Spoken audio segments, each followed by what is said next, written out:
আসসালামু আলাইকুম এভরিওয়ান, কেমন আছেন আপনারা সবাই? আশা করছি সবাই অনেক অনেক ভালো আছেন। আলহামদুলিল্লাহ আমরা সবাই অনেক ভালো আছি। তো নতুন আরেকটি ব্লগ শুরু করতে যাচ্ছি। আশা করবো আজকের এই ব্লগটি আপনাদের কাছে ভালো লাগবে। তো এই ব্লগগুলো আমার অনেক দিন আগের করা। এইগুলো আমার হচ্ছে এইভাবে অনেকগুলো ব্লগ জমা পড়ে যাচ্ছে। তো আজকে ভাবলাম যে এগুলো পোস্ট করে দিয়ে ফোনটাকে একদম ক্লিন করে ফেলবো। আর সামনে তো রোজাও চলে আসতেছে, রোজারও অনেক কাজ বাকি আছে। তো মাঝখানে আমি একটু অসুস্থও ছিলাম, হাতে আসলে একটু অ্যাক্সিডেন্ট হয়েছিল, এজন্য আমার ফোনে এত ভিডিও সব পেন্ডিং হয়ে গেছে, একটা ব্লগও পোস্ট দেওয়া হয়নি। তো এটা হচ্ছে আমার একটা ডেলিভারি দেওয়া রেড ভেলভেট কেক ছিল। তো হাতে ব্যথাও ছিল, এর মধ্যে আমি কাজগুলো করেছিলাম। তো আমি যখন এই অর্ডারটা নিয়েছিলাম তখন আমার হাতে কোনো প্রবলেম ছিল না, হাত ভালোই ছিল। তো সাডেনলি আমি আমার হাতে ব্যথাটা পাই। তো মানে কাটাকাটি করতে যেয়ে অনেকখানি হাত আসলে ছুরি দিয়ে কেটে ফেলেছিলাম। আমার হাত দেখে অনেকেরই মনে হবে যে অল্প একটু কেটেছে, আসলে অল্প একটু না, অনেকখানি হাতে আমার একদম ছুরি দিয়ে কেটে একদম মানে হাতের যে মাংসটা থাকে, ভেতরের যে অংশটা থাকে ওটা বের হয়ে হাতটা একদম হা হয়ে গিয়েছিল, মানে পুরো খুলে গিয়েছিল। তো এই জন্য প্রথমে অনেক ব্লাড বের হয়েছিল সকালে। তো আমি ভেবেছিলাম যে সকাল তো ব্লাড যেহেতু আসতেছে, এটা ব্যান্ডেজ করে ফেললে হয়তো ব্লাডটা পড়া কমে যাবে, কিন্তু তেমনটা হয়নি।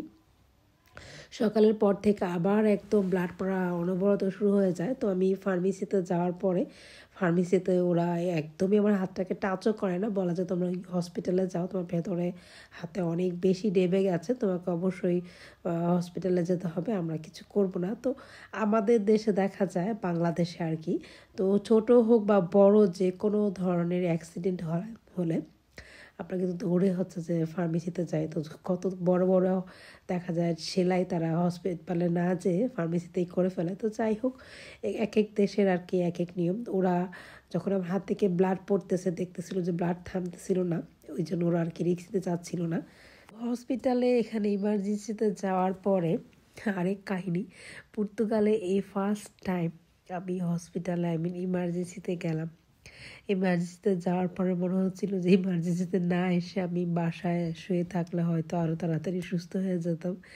মানে ইমার্জেন্সিটা হচ্ছে যে এমন একটা মানে ওদের সিস্টেম করা, আপনি যাওয়ার পরে টিকিট কাটতে হবে, টিকিট কাটার পরে আপনাকে একবার ডাকবে, ডাকার পরে আপনাকে বেল্ট পরাবে, বেল্ট পরার পরে আবার হচ্ছে আপনাকে ওয়েটিংয়ে রাখবে। তো ওয়েটিংয়ে রাখার পরে আবার তারা মানে আবার ডাকবে, ডাকার পরে দেখবে যে আপনার আপনার যে অ্যাক্সিডেন্ট হয়েছেন এটা কতটুকু ইমার্জেন্সি, আপনাকে পরে ডাকলে হবে নাকি অতিরিক্ত বেশি ইমার্জেন্সি হলে আপনাকে ইনস্ট্যান্ট ট্রিটমেন্ট দেওয়া দরকার, কত কিছু যে দেখে। তো এত কিছু ইমার্জেন্সি, তো ইমার্জেন্সি, তো এত লেন্দি প্রসেস ছিল। সকালের পর থেকে সারা দিন আমার ওখানে সময় লেগে গিয়েছিল। মানে সারাদিন বসে থাকতে থাকতে এত খারাপ লাগতেছিল, মনে হচ্ছে যে বাসায় কখন যাব, আর ভালো লাগতেছিল না, হাতও প্রচণ্ড ব্যথা করতেছিল। তো পর্তুগালের এই যে ইমার্জেন্সি যে সিস্টেমটা হসপিটালের, এটা আমার কাছে একটু ভালো লাগেনি। কারণ আমার কাছে মনে হয়েছে ইমার্জেন্সি তো ইমার্জেন্সি হওয়া উচিত, মানুষ ইমার্জেন্সিতে কেন যায়? যখন দেখা যাচ্ছে যে কোনোভাবেই তারা বাসায় কোনো কিছু করতে পারে না, ডাক্তারের কাছে যেতেই হবে, তখন কিন্তু মানুষ দৌড়ে ইমার্জেন্সিতে যায় যে তাড়াতাড়ি যাতে তার চিকিৎসাটা হোক। এত সময় লেগেছে, সারা দিন লেগে যায়। তো দেখা যায় যারা আমার চেয়ে আরও বেশি অসুস্থ মানুষ, তারা কিন্তু আরও বেশি অসুস্থ হয়ে যায়। ইমার্জেন্সিতে বসে থাকতে থাকতে পুরো দিনটা চলে যায়। ব্যথা নিয়ে কিন্তু আসলে এত সময় ওয়েট করাটা ডাক্তারের জন্য এটা খুবই কষ্টদায়ক। আমার কাছে অনেক বাজে লেগেছে। যারা কাজ শেষ করে আসে বা কাজ থেকে ছুটি নিয়ে আসে, তাদের তো আরও বেশি খারাপ লাগে, কারণ তাকে আবার কাজে যেতে হবে, অথবা কাজ আছে পরের দিন কাজে যেতে হবে। এমনও সময় শুনেছে যে ইমার্জেন্সিতে গেলে নাকি রাতও হয়ে যায়। তো আমার ওই দিন এমনই মনে হয়েছিল, লাস্ট টাইমটা আমি ভেবেছিলাম যে যদি আমাকে আর না ডাকে, যেহেতু সন্ধ্যা একদম হয়ে গিয়েছিল, রাত 7টার মতো প্রায় বেজে গিয়েছিল, আমি ভেবেছিলাম যে এখন যদি আমাকে আর না ডাকে আমি আর এখানে বসবোই না, আমি বাসায় আর কি চলে আসব। বাসায় এসে এটাকে আবার নিজেই ব্যান্ডেজ করে নিব, ব্লাড মানে বন্ধ করে নিব। তো যাই হোক, পরে আমাকে ডেকেছিল। তো ডাকার পরে ওরা দেখে বলতেছিল যে হাতটা আসলে ভেতরে অনেক বেশি তোমার কেটে গেছে, এটাকে যদি সেলাই না করিয়ে দিই তাহলে এটা হচ্ছে যে মানে যেটা কেটে গেছে এটা আসলে মাংসটার সাথে লাগবে না, এটাকে সেলাই করতে হবে। তো সেলাই করার কথা শুনে তো আমি একদম ভয়ে পেয়ে গিয়েছি, কারণ বড় হওয়ার পরে এ পর্যন্ত কখনো আমার হাতে পায়ে শরীরে কোথাও কোনো সেলাই পড়েনি, তো খুবই ভয় পেয়েছিলাম। তো যাই হোক, হসপিটালে তো অনেক কিছুই হলো, অনেক কাহিনী আর কি। তো এই যে রান্না বাড়া দেখতেছেন, এটা কিন্তু আমার দেখা গেছে যে হাত কাটার 2 দিন পরে আর কি আমি রান্নাঘরে আসি, কারণ ডাক্তার আমাকে বলে দিয়েছিল যাতে আমি হাতটাকে কোনোভাবে পানিতে না ভেজাই আর বেশি নাড়াচাড়া আঙ্গুলটাকে না করি, তাহলে আবার ওই জায়গা থেকে ব্লাড আসবে। কারণ ওরা যখন সেলাই করেছিল, ব্যান্ডেজ করেছিল, তারপরও একটু একটু করে ব্লাড আসতেছিল। এজন্য বারবার বলেছিল যে অ্যাটলিস্ট তুমি 2টা দিন তোমার হাতটাকে ভেজাবে না আর নাড়াচাড়া করবে না, তাহলে ব্লাডটা পড়া বন্ধ হবে।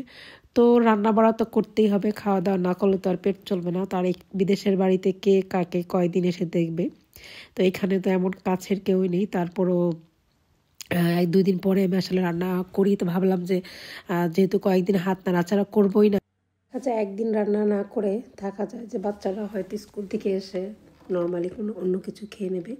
প্রতিদিন তো আর ভেবে থাকা যায় না, আর অন্যের ভরসায় এখানে থাকার মতো কেউ নেই যে আপনাকে অন্য কেউ এসে রান্না করে দিয়ে যাবে। সবাই সবার মতো ব্যস্ত, হাজব্যান্ডও ব্যস্ত, বাচ্চারাও ব্যস্ত। আর আমার হাজব্যান্ড হচ্ছে সে রান্নার কাজে একদমই কাঁচা, সে রান্না পারেই না, এটাই বলা যায়। এই তো গল্প করতে করতে আপনার সাথে আমার রান্নাও কিন্তু অনেকটা শেষের পর্যায়ে। তো এখানে হচ্ছে আমি লতি রান্না করব। তো এখানে কিন্তু পর্তুগালে কিন্তু বাংলাদেশের মতো অত ফ্রেশ লতি পাওয়া যায় না, এগুলো হচ্ছে একদম দেশ থেকে প্যাকেট করা আসে আর কি, ডিপে থাকে। তো এটা হচ্ছে যে আমি চিংড়ি মাছ দিয়ে, ছোটো চিংড়ি মাছ দিয়ে রান্না করব। তো একদমই অল্প লতি, একটা প্যাকেটে হয়তো 500 গ্রামের মতো লতি, 500 গ্রামের চেয়েও কম থাকে, আমার এতটা মনে নাই। তো যাই হোক, এই লতিটা ফ্রেশ থাকাতে হাতে রান্না করতে কিন্তু একটু ইজি হয়, তাছাড়া কিন্তু লতি কাটতে অনেক বেশি সময় নষ্ট হয়।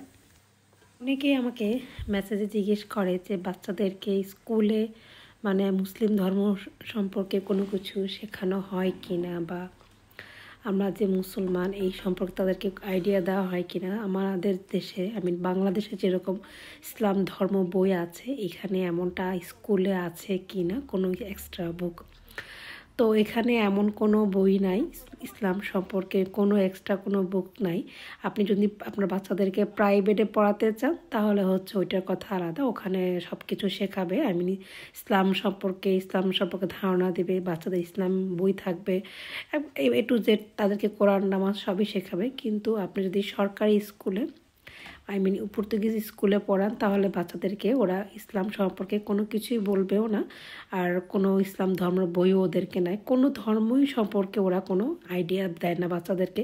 যেহেতু এখানে বিভিন্ন ধরনের মানুষ আছে, বিভিন্ন ধর্মের মানুষ আছে, এজন্য হয়তো স্কুলে কারো ধর্ম নিয়ে কোনো আলোচনা করা হয় না, যার যার ধর্ম তারা পালন করে। এখানে এমনটাই স্কুলে গভর্নমেন্টের যে স্কুলগুলো আছে এখানে ধর্ম সম্পর্কে কোনো আলোচনা করে না। যাদের প্রাইভেটে পড়ানোর মতো ক্ষমতা আছে বা সামর্থ্য আছে, তারা বেশিরভাগ মানুষই দেখা যায় বাচ্চাদেরকে প্রাইভেটে দিয়ে রাখে। স্কুল সম্পর্কে আসলে আমি আরও কয়েকটা ভিডিওতে বলেছিলাম বাচ্চাদেরকে লেখাপড়া বা কি করায় না করায়, কিভাবে তাদেরকে অ্যাক্টিভিটি করায়। তো আমার আগের ভিডিওগুলো দেখলে আপনারা বুঝতে পারবেন। তো এটা কিন্তু আমার যে কেকটা রেডি করেছিলাম, ডেলিভারি কেকটাই,